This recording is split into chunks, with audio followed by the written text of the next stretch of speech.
मैं railway station पर चाय का ढाबा चलाता था। एक बूढ़ा शख्स नौजवान लड़की के साथ ट्रेन से उतरा और मेरे ढाबे पर चाय पीता। जाते वक्त कहता, अगर मैं मर जाऊं तो मेरी बेटी को अपनी बेटी बना लेना। मैं हैरान था, बूढ़ा शख्स बेटी के साथ रात के वक्त क्यों सफर करता है। एक रात लड़की अकेले ट्रेन से उतरी और नकाब ओढ़कर छुपकर जाने लगी। जासूस के मारे लड़की का पीछा किया तो मेरे रोंगटे खड़े हो गए। वो लड़की। मैं एक गरीब आदमी था, माँ बाप बचपन में फोत हो गए थे, तो मुझे मेरे चचा ने पाला। चचा के मरने के बाद चची ने मुझे घर से निकाल दिया और मैं मुख्तलिफ जगह काम करता रहा। बड़ा कोई भी नहीं था जो शादी करवाता, इसलिए मेरी शादी नहीं हुई थी। अब तो मैं बुजुर्गी में दाखिल हो गया था, इसलिए मैंने सोचना ही छोड़ दिया था कि कभी मैं भी शादी करूंगा। मेरा कोई घर नहीं था। मैं रेलवे स्टेशन पर चाय का ढाबा लगाता था और रात को वहीं पर मुसाफिर खाने में सो जाता। आगे पीछे तो कोई था नहीं जिसके लिए मेहनत मजदूरी करता। इसे बस इतना कमा लेता जिससे मेरा गुजारा हो जाता, और बाकी वहाँ काम करने वाले गरीब लोग जिनके पास पैसे नहीं होते थे उन्हें मुफ्त में चाय दे दिया करता था। इसलिए सब लोग मेरी बड़ी इज्जत किया करते थे। यहाँ रेलवे स्टेशन पर रहने वाले, काम करने वाले या वहाँ अक्सर आने वाले मुसाफिर सभी सब मेरी फैमिली थे। लोग मुझे जानते थे, बल्कि साल साल से इस स्टेशन पर चाय का ढाबा लगा रहा था। घर से निकालने के बाद मैं पलटकर कभी वहां नहीं गया था। मुझे वहां से निकले हुए 25 साल हो गए थे, और इसके बाद उनके घर में क्या बदला मुझे कुछ नहीं पता था। मेरी जिंदगी बहुत अच्छी चल रही थी और मैं अपनी जिंदगी में बहुत ज्यादा मुतमईन भी था। यही वजह थी कि मुझे बहुत ज्यादा की लालच नहीं थी और न ही मुझे किसी के लिए कुछ जोड़ के जाना था। मैं बहुत अच्छा पक्का मुसलमान नहीं था, लेकिन फिर भी अपनी तरफ से पूरी कोशिश करता ताकि मेरी वजह से किसी का दिल ना दुखे, किसी का हक ना खाया जाए, क्योंकि मैं खुद इसी दूर से गुजर कर आया था। मेरे बाप की जायदाद में मेरा हक था, लेकिन कजनों ने कब्जा कर लिया था। इसके बाद मैं जानता था कि इस सब के बाद इंसान पर क्या गुजरती है। एक दिन रात को तकरीबन 12 बजे आखिरी ट्रेन जब स्टेशन पर आती थी और मैं जल्दी जल्दी चाय बना रहा था कि इस आखिरी ट्रेन के मुसाफिरों को चाय देकर मैं सो जाऊं। जब तक मैंने चाय तैयार करके रखी तब तक ट्रेन भी आ गई थी और इस ट्रेन से एक बुजुर्ग उतरा। उसके साथ एक जवान सी लड़की थी। वो दोनों मेरे चाय के ढाबे पर आए और उन्होंने चाय पी। मुझे हैरत हुई, इतनी रात को एक जवान लड़की को साथ लेकर अब तक क्यों सफर कर रहा है। दिमाग में आया कि शायद की मजबूरी होगी जो इतनी रात को अपनी जवान बच्ची को लेकर आया है, लेकिन मैंने इस पर कोई तबसरा ना किया और खामोशी से अपना काम करता रहा। वह दोनों तो चाय पीकर चले गए, लेकिन शायद मेरी इतनी सारी स्टेशन में गुजरी हुई जिंदगी में पहली दफा हुआ था कि बूढ़े आदमी के साथ एक जवान लड़की इतनी रात को आई थी। वरना अक्सर आती थी लड़कियां, लेकिन पूरी फैमिली होती थी, अकेली लड़की कभी नहीं होती थी। इससे जब लड़की मेरे दिमाग में बैठ गई कि जब तक स्टेशन पर रहा इस लड़की के बारे में सोचता रहा, लेकिन जल्द ही वो मेरे दिमाग से उतर गई। इस वाक़े को कुछ दिन गुजर गए थे और मैं हकीकतन सब कुछ भूल गया था कि एक दिन तकरीबन एक हफ्ता वही बुजुर्ग और लड़की दोबारा इस रात की आखिरी ट्रेन से आए और फिर आके मेरे ढाबे पर उन्होंने चाय पी। वो बुजुर्ग था कि उसके हाथ भी कांप रहे थे और मैं सोच रहा था कि खुदा न ख्वास्ता अगर रास्ते में उनके साथ कुछ बुरा हो जाए तो इतनी हिम्मत या ताकत भी नहीं है कि ये अपनी बच्ची की हिफाजत कर सके। न जाने ऐसी क्या मजबूरी है जो ये रात को ही सफर करते हैं। बल्कि इस दिन मैंने दबे अल्फाज में इस बूढ़े से कह भी दिया कि भाई साहिब बहुत खराब जमाना है, इतनी रात को जवान बेटी को लेकर सफर मत किया करें, थोड़ा जल्दी निकलने की कोशिश किया करें। उसने मेरी बात सुनकर सर हिला दिया और कहा, भाई ठीक कह रहे हैं आप, लेकिन क्या कर सकते हैं। और इस तरह उसने बात को टाल दिया। बात आई गई होगी, लेकिन वो लोग जब उठते स्टेशन से निकले तो जहां तक वो नजर आते रहे मेरी नजर उनका पीछा करती रही और अपनी तरफ से उनके लिए बहुत परेशान था। अगले 2 दिन तक वो बाप बेटी मेरे सर पर सवार रहे, लेकिन अपने काम में लगकर मैं फिर उनको भूल गया। जिंदगी ऐसे ही चलती रही और अब ये सिलसिला चल पड़ा था। हर हफ्ते रात की ट्रेन से आते थे दोनों बाप बेटी और हमेशा मेरे ढाबे पर बैठ के चाय पीते। शुरू शुरू में मैं उनके लिए हैरान होता था, लेकिन अब ये मेरे लिए नॉर्मल हो गया था और इस बुजुर्ग से मेरी अच्छी सलाम दुआ भी हो गई थी। मैंने कभी उससे नहीं पूछा था कि उसके घर के हालात क्या हैं और ना कभी उसने मुझे कुछ बताया था, क्योंकि मेरी आदत ही नहीं थी कि किसी से कोई सवाल करूं। कोई अगर कुछ बात बताने की कोशिश करता तो मैं पूरे तहम्मुल से सुनता था और इसका राज रख सकता था। इसे मुझे जानने पहचानने वाले लोग भी एहतराम किया करते थे कि मैं किसी के जाती मामले में नहीं बोलता था, और बुजुर्ग से भी मेरी बस इतनी ही इस्लाम दुआ थी जितनी दुनिया में इंसान से होती है। हालात हाजिरा पे तबसरा कर लेते, हंसी मजाक कर लेते, चाय पीते, बातें करते और चले जाते। मैंने कभी उनसे नहीं पूछा कि वो इतनी रात को कहाँ से आती हैं और कहाँ जाते हैं, और ना कभी उन्होंने बताया था। तकरीबन उनको 8 माह हो चुके थे, और अब तो मैं उनकी आमद का शौरी या लाशौरी तौर पर मुंतजिर भी रहता था, क्योंकि सर्दी हो या गर्मी, यहाँ तक कि बारिश भी हो रही हो, वो लोग मेरे ढाबे पर बैठकर चाय जरूर पीते थे, और उनके लिए हमेशा अलग से चाय रखा करता था। लेकिन इस हफ्ते जब बूढ़ा आया तो वो बहुत ज्यादा बीमार लग रहा था। उसे खांसी हो रही थी और चेहरे से लग रहा था कि वो बीमार है। मैंने उससे पूछा कि भाई साहिब खैरियत तो है? तो उसने कहा कि मेरी तबीयत खराब है। मैंने कहा कि तबीयत खराब थी तो आराम करना चाहिए था, इतनी रात के सफर क्यों किया? तो उन्होंने कहा कि बस मजबूरी इंसान को खा जाती है। मैंने इस बात पर ज्यादा लंबा चौड़ा तबसरा नहीं किया और खामोश हो गया। जब वो उठकर जाने लगा तो मुझे गले मिलकर कहने लगा कि भाई एक बात बोलूं, मानोगे? मैंने कहा कि हुक्म करे। तो कहने लगा, मैं मर गया तो मेरी बेटी को अपनी बेटी बना लेना। ये बात उसने मेरे कान में कही, अपनी बेटी के सामने नहीं। मैंने उसका कंधा थपथपाते हुए हौसला दिया कि भाई साहिब दिल न छोटा करे, अल्लाह बेहतर करेंगे, आप अपना इलाज करवाएं, सब बेहतर हो जाएगा। और वो मुस्कुराकर चला गया। मुझे लगा कि बीमारी की वजह से ऐसा सोच रहा है। ये कोई ऐसी भी बात नहीं थी, इंसान बीमारी में ऐसा ही उल्टा सीधा सोचता है, इसलिए मैंने उसकी बात को ज्यादा सीरियस लिया ही नहीं। लेकिन उससे अगले हफ्ते जब वो बंदा आया तो बहुत ज्यादा बीमार लग रहा था, यहाँ तक कि उसकी बेटी उसे सहारा देकर चला रही थी। लेकिन बात वही है कि वो फिर भी इस हालत में भी सफर कर रहा था। मैंने उसे देखा, सारा काम छोड़कर भागा और उसे सहारा देकर बिठाया। उसका बुखार बहुत तेज था। मैंने उसको चाय के साथ गोली भी दी और इसके साथ अपने एक जाने वाले रिक्शे वाले को बुलाया और कहा, ये जाना जहाँ जाना चाहते हैं इन्हें छोड़कर आओ। वो मेरा दोस्त और एतमाद का बंदा था। सहारा देकर मैंने इन भाई साहिब को रिक्शे में बिठाया और बच्ची से कहा कि इनका ख्याल रखना। इससे ज्यादा मैं उनके लिए कुछ नहीं कर सकता था। लेकिन जब मैं रिक्शे में बैठा रहा था, उसे मेरा हाथ पकड़कर कहा कि मेरी बात याद है ना, इस पर जरूर सोचना। मैंने कहा कि आप अपना ख्याल रखें, बाकी अल्लाह बेहतर करेंगे। इससे अगला हफ्ता उनका इंतजार करता रहा, लेकिन वो दोनों बाप बेटी नहीं आए। मुझे अंदर ही अंदर इन दोनों की फिक्र हो रही थी कि शायद इसका बाप ज्यादा बीमार हो गया है, इससे वो तो नहीं आए हैं। कितने महीनों से वो आ रहे थे और मुझे उनकी आदत हो गई थी, और मैं चाहता था कि वो आए और मैं उनसे पूछूं कि वो ठीक है या नहीं। लेकिन ट्रेन स्टेशन पर रुककर चली गई, तमाम मुसाफिर स्टेशन से चले गए, लेकिन मैं अभी तक अपने ढाबे पर बैठा था। जब मुझे यकीन हो गया कि ये सच है, वो नहीं आएंगे, तो मैं भी खामोशी से मुसाफिर खाने में मौजूद अपने कमरे की तरफ बढ़ गया। इस पूरा हफ्ता मैं बेचैन रहा। रोजाना रात को आखिरी ट्रेन के वक्त में इंतजार करता कि शायद वो लोग आ जाएं। मुझे इस आदमी की फिक्र हो रही थी। वो उम्र में मुझसे कोई साल ही बड़ा होगा, लेकिन बीमारी ने शायद उसे वक्त से पहले बूढ़ा कर दिया था। मुझे उसकी तरह कोई फिक्र नहीं थी, इसलिए मैं ज्यादा बूढ़ा नहीं लगता था। और इसकी फिक्र थी क्योंकि अगर इस बच्ची का कोई और होता तो वो इतनी बड़ी बात मुझे क्यों कहता कि मेरे बाद इस बच्ची को अपनी बेटी बना लेना। अगले हफ्ते मखसूस दिन मुझे उन लोगों की आमद का इंतजार था, और मैंने सोच लिया था कि अब मुझे अच्छा समझे या बुरा, आज मैं उनसे सब कुछ पूछ कर रहूंगा। लेकिन उस दिन भी वो आदमी नहीं आया और मैं मायूस होकर अपना ढाबा बंद ही करने लगा था। ट्रेन कब से जा चुकी थी और स्टेशन पर मौजूद मुसाफिर भी आहिस्ता आहिस्ता जा रहे थे कि अचानक मेरी नजर उस लड़की पर पड़ी। वो अकेली थी और वो नकाब में थी। वो एक साइड पर बैठी हुई थी, शायद रश कम होने का इंतजार कर रही थी, यहाँ से निकल सके इससे पहले कि मैं उसके पास जाकर बात करता। वो गेट की तरफ चल पड़ी। जब तक मैं ढाबा बंद करके बाहर निकला था, मैंने देखा कि वो रिक्शे में बैठकर जा रही है। मेरे पास मौजूद अपने एक दोस्त को आवाज दी जो रिक्शा चलाता था, और इसके रिक्शे में बैठ गया।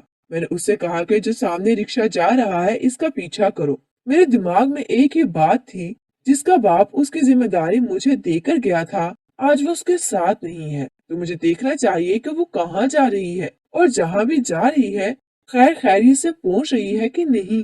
रास्ते में रात को ट्रैफिक भी बहुत होती है, इससे हमारा रिक्शा इस लड़की के रिक्शे से बहुत पीछे था। मैंने देखा कि एक चौक पर वो लड़की इस रिक्शे से उतरी थी, लेकिन जब तक हम इस चौक पर पहुंचे रिक्शा बहुत आगे जा चुका था और लड़की मुझे एक गली में मुड़ते हुए नजर आई। मैं उसके पीछे भागा और जब तक मैं भागा मुझे लड़की कहीं नजर नहीं आई, लेकिन वो गली सीधी जा रही थी, जिससे मैं उधर ही भागता हुआ आया और भागने की वजह से ही मुझे वो लड़की नजर आई, क्योंकि अगली रोड से वो रिक्शे में बैठ रही थी। मुझे बेइंतहाई हैरत हुई कि अब वो रिक्शा क्यों बदल रही है। क्या उसे शक हो गया है कि कोई शख्स उसका पीछा कर रहा है? लेकिन जब तक वो रिक्शे में बैठी मुझे भी एक रिक्शा मिल गया था। अब तो मेरा तजस्सुस अरूज पर था। क्या ऐसी क्या वजह थी कि लड़की इस रात को अकेले भी जा रही है और फिर रिक्शे बदल रही है, गलियों में घूमते हुए जा रही है? आखिर वो जा कहाँ रही है? खैर, मैं भी खामोशी से उसका पीछा करता ही रहा और पहले तो मैं सिर्फ इसकी हिफाजत की गर्ज से इसके पीछे जा रहा था, लेकिन अब तो मुझे उसके बारे में तजस्सुस भी होने लगा था। उस लड़की ने एक जगह रिक्शा रुकवाया और उतर गई और तेज तेज कदम उठाते हुए एक गली में गई। मैं भी पीछे ही था और मुख्तलिफ गलियों से होते हुए गुजरती हुई जहाँ पर पहुंची, इस जगह को देखकर मेरे पैरों के नीचे से जमीन निकल गई। मैं कभी सोच भी नहीं सकता था कि वो लड़की और यहाँ, और फिर क्या उसका बाप भी यही लेकर आता था? ऐसा तो नहीं हो सकता। कोई बाप कैसे अपनी बेटी को ऐसी जगह लेकर आ सकता है? तो फिर आखिर वो लड़की ये सब क्यों कर रही है? मैं तो इस जगह कदम भी नहीं रख सकता था। इसे बस दूर खड़ा देखता रहा। वो लड़की तेजी से चलती हुई नजरों से ओझल हो गई, लेकिन अपने पीछे बहुत से सवाल छोड़ गई। और इन सवालों का जवाब या तो उस बूढ़े आदमी के पास था या इस लड़की के पास। मैं इस वक्त तो वापस आ गया, बल्कि मुझसे रिक्शे वाले ने पूछा भी कि ये सब क्या है, तुम ऐसे लड़की का पीछा क्यों कर रहे थे? लेकिन मैंने बात टाल दी। अगला पूरा हफ्ता मैंने शदीद बेचैनी में गुजारा। मुझे नहीं लगता था कि वो लड़की आएगी, क्योंकि वो जिस जगह जा चुकी थी वहां से वापसी का कोई रास्ता नहीं था। कि जो कुछ भी देखकर आया था, इसके बाद मुझे नहीं लगता था वो वापस आएगी। लेकिन फिर भी मुझे इस मखसूस दिन का इंतजार था जिस दिन वो लोग आया करते थे। इस दिन आखिरी ट्रेन जैसे ही स्टेशन पर रुकी, मैंने देखा कि लड़की फिर से उतरी है और उसने मेरे ढाबे का रुख नहीं किया, बल्कि सीधे चलती हुई बाहर निकल गई। लेकिन इस दफा मैंने उसका पीछा करने की हिम्मत नहीं की, क्योंकि मुझे मालूम था कि वो कहाँ जा रही है। लेकिन इसके साथ ही मेरे दिमाग में बहुत से सवाल उठे कि वो अगर ऐसी जगह जा रही है तो वहां से पलटकर कैसे आ रही है? वहां से पलटना तो नामुमकिन है। और अगर इसका बाप मर चुका है तो फिर ये कैसी बेटी है जो बाप के मरने के साथ ही शराफत को भूल गई है? लेकिन ये हफ्ते के एक ही दिन मखसूस तरीके से आने की वजह क्या है? सवाल इतने ज्यादा थे, लेकिन जवाब एक भी नहीं था। कभी दिल चाहता है कि इस लड़की को रोक कर पूछ लूं, तो कभी लगता कि उसने मुझे कह दिया कि तुम कौन होते हो मुझसे पूछने वाले, तो मेरी क्या इज्जत रह जाएगी। और यही बात मेरे लबों पर कुफर लगा रही थी। अगले हफ्ते जब वो लड़की आई तो तब तक मैं फैसला कर चुका था कि मुझे इससे दो टोक बात कर ही लेनी चाहिए। इसलिए मैंने उसे आवाज दी कि बेटा मेरी बात सुनो। वो आकर ढाबे पर बैठ गई। मैंने उसे चाय की प्याली पकड़ाई और पूछा कि तुम्हारे वालिद कैसे हैं, कहाँ हैं, वो तुम्हारे साथ क्यों नहीं आ रहे? उसने कहा कि वो फौत हो चुके हैं। उसकी आंखों में आंसू रवा हो गए और बाप के नाम पर उसकी आंखों वाले में आने वाले आंसू बिल्कुल भी मसनूई नहीं थे। मुझे हैरत हुई कि जब बेटी अपने बाप से इतना सच्चा प्यार कर सकती है, तो वो बाप के मरने के साथ ही कैसे गलत रास्ते पर जा सकती है। इसलिए मैंने उसको चेक करने के लिए कहा कि बेटा अभी आपको कहाँ जाना है, मैं आपको छोड़ देता हूँ। रात का वक्त है, अकेले जाना अच्छी बात नहीं है। वो परेशान नजर आने लगी और उसने कहा कि नहीं, मैं चली जाऊंगी। ये तो वैसे भी जा रही हूँ, मुझे कोई मसला नहीं है, आप अपना काम संभालें। लेकिन मैंने इससे कहा कि नहीं, तुम्हारा बाप मुझे तुम्हारी जिम्मेदारी देकर गया था। उसने मुझे कहा था कि अगर मैं मर जाऊं तो उसको अपनी बेटी बना लेना, मेरा फर्ज है तुम्हारी हिफाजत करूं। ये बात सुनकर वो रोने लगी और उसने कहा कि बाप की जगह कोई नहीं हो सकता, कभी भी नहीं हो सकता। और आपको बाप की जगह मान तो लूं, लेकिन आप मेरे साथ नहीं जा सकते, इसलिए मुझे अकेले ही जाने दे, यही अच्छा है। ये कहकर वो चली गई, लेकिन मुझे सोचा कि भंवर में छोड़ गई कि आखिर ऐसी क्या वजह है, क्यों बच्ची ऐसी जगह पर जाती है। और बाप के नाम पर इसके लहजे में जो हसरत थी वो मुझे अंदर से तड़पा गई। लेकिन मुझे समझ नहीं आ रही थी। एक दफा तो दिल किया कि मैं जबरदस्ती बाप के हक से उससे पूछ लूं कि ये सब क्या है, लेकिन इतना हक नहीं रखता था। मैं उसके बाप ने मुझे जुबानी कलामी कहा था कि मेरी बेटी का ख्याल रखना और इसको अपनी बेटी बना लेना, लेकिन उसने अभी मुझे बाप का दर्जा नहीं दिया था, इसलिए मैं इस पर हक नहीं रखता था। लेकिन उसके हक में दुआएं खैर कर सकता था और वो दिल से कर रहा था कि कुछ भी हो, कैसे भी हो, बस मेरी बच्ची की इज्जत सलामत रहे। मैं अभी उसके बारे में सोच रहा था कि वो रोती हुई और भागती हुई वापस आई। लड़के उसके पीछे लगे हुए थे। वो भागती हुई आकर मेरे पीछे छुप गई। बाबा, मुझे ये लड़के तंग कर रहे हैं। इसके मुंह से लफ्ज बाबा मुझे इतना अच्छा लगा कि मैंने ललकार कर इन लड़कों को कहा कि क्या मसला है, क्यों मेरी बेटी को तंग कर रहे हो। मेरी आवाज सुनकर उधर काम करते हुए कुछ कुल्ली भी जमा हो गए। उन्होंने देखा कि बंदे ज्यादा हो गए हैं तो वो लोग भाग गए। मैंने बच्ची को बिठाया, पानी पिलाया और अपने दोस्त रिक्शे वाले को आवाज दी। रिक्शे में उसके साथ में बैठ गया। मैंने कहा, कहाँ जा रहा है। उसने उस चौक का नाम लिया जिस चौक में उसने पहली दफा रिक्शे को रुकवाया था। जब रिक्शा वहां पहुंचा तो उसने कहा कि मुझे यहाँ उतार दे। मैंने कहा, मैं आपको यहाँ नहीं उतरने दूंगा क्योंकि मुझे पता है आपने जाना कहाँ है। तो मैं हाजिर हूँ, मुझे अच्छे से बताओ। मेरे बच्चा के तुम इन गलियों में क्यों जाती हो जहाँ के लोगों का नाम भी गाली से लिया जाता है। आखिर मेरी बेटी बाज़ारे हुस्न में जाती ही क्यों है। ये सुनकर उसके चेहरे पर हवाइयां उड़ गईं। उसने कहा, किसी जगह बैठकर मुझे सब सच बता सकती है। इस चौक के पास मेरे एक बहुत अच्छे दोस्त का घर था और वो मेरे भाइयों जैसा ही था। उसको लेकर मैं वहां चला गया और मैंने उनको जाकर कहा कि ये मेरी बेटी है, मैं आज यहाँ रहूंगा और सुबह अपने किसी मकान का बंदोबस्त कर लूंगा और अपने बच्चे को वहां ले जाऊंगा। लेकिन उसकी जिद थी कि वो यहाँ नहीं रहेगी। मैं उसको समझाकर उसे कमरे में लेकर गया था। मैंने कहा कि बेटा, यहाँ बैठकर मुझे पूरी बात बताओ ताकि मैं इस मसले का कोई हल निकाल सकूं। उसने जो कुछ मुझे बताया मेरे कदमों के नीचे से जमीन निकलने को काफी था। उसे बताया कि जिन गलियों में वो जाती है वहां पर उसकी माँ होती है। इसके बाप ने अपने खानदान वालों से बगावत करके उससे शादी की थी, जिसके बाद ये पैदा हुई और इसकी माँ ने इसकी पैदाइश के कुछ अरसे बाद ही अपने शोहर से तलाक ले ली और इन गलियों की तरफ लौट गई जहाँ की वो रहने वाली थी। ये तलाक के बाद मेरे बाप ने मुझे देने से इनकार कर दिया था कि वो नहीं चाहता था कि मैं भी एक तवाइफ बनूं। इसलिए अदालत ने फैसला किया मैं माँ से मिलने जा सकती हूँ लेकिन माँ के पास रह नहीं सकती। मैं बचपन से ही एक दिन माँ के पास रहती हूँ और बस, लेकिन वो भी सिर्फ दिन को रात को नहीं। मेरा घर दूसरे शहर में है। मेरे बाप को उसके खानदान वालों ने अलग कर दिया था, इससे मेरे खानदान में कोई नहीं है। अब हम लोग रह गए थे तो इसकी वजह ये है कि हम लोग रात को लेट आते हैं और यहाँ पहुँचते पहुँचते बहुत रात हो जाती है। तब तक यहाँ आने वाले अफराद भी अपने घरों को लौट चुके होते हैं या अंदर बैठकर दादे ऐश दे रहे होते हैं। इससे हम बाप बेटी को कोई नहीं देख सकता है।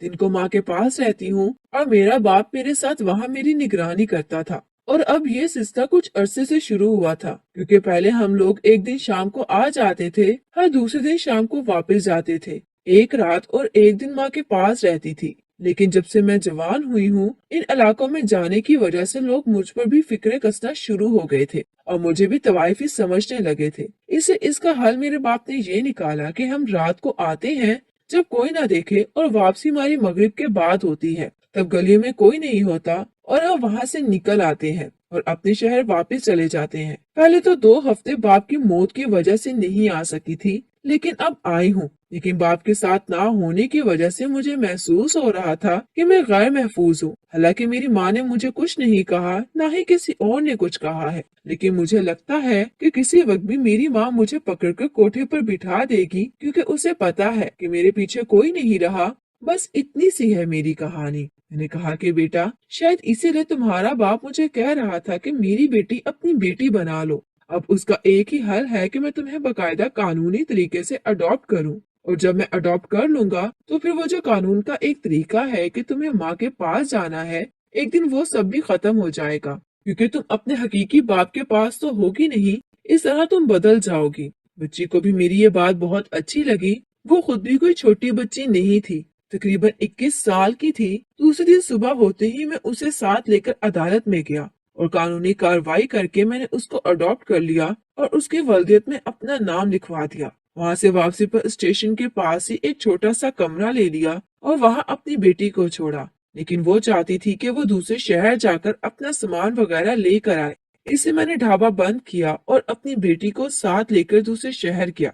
वहाँ पर भी उनका किराए का घर था। जब मैं इस घर में दाखिल हुआ और मेरी बच्ची अपनी चीजें और सामान वगैरह समेट रही थी तो उसके बाप के सामान में मुझे पुराना एल्बम मिला। मैं वक्त गुजारी के लिए बैठकर देखने लगा। जैसे जैसे मैं देखता जा रहा था मुझे लग रहा था मेरे कमरे की छत नीचे आती जा रही है क्योंकि इन तस्वीरों में बहुत जगह पर मैं भी मौजूद था और मेरा बचपन भी इन तस्वीरों में कैद था।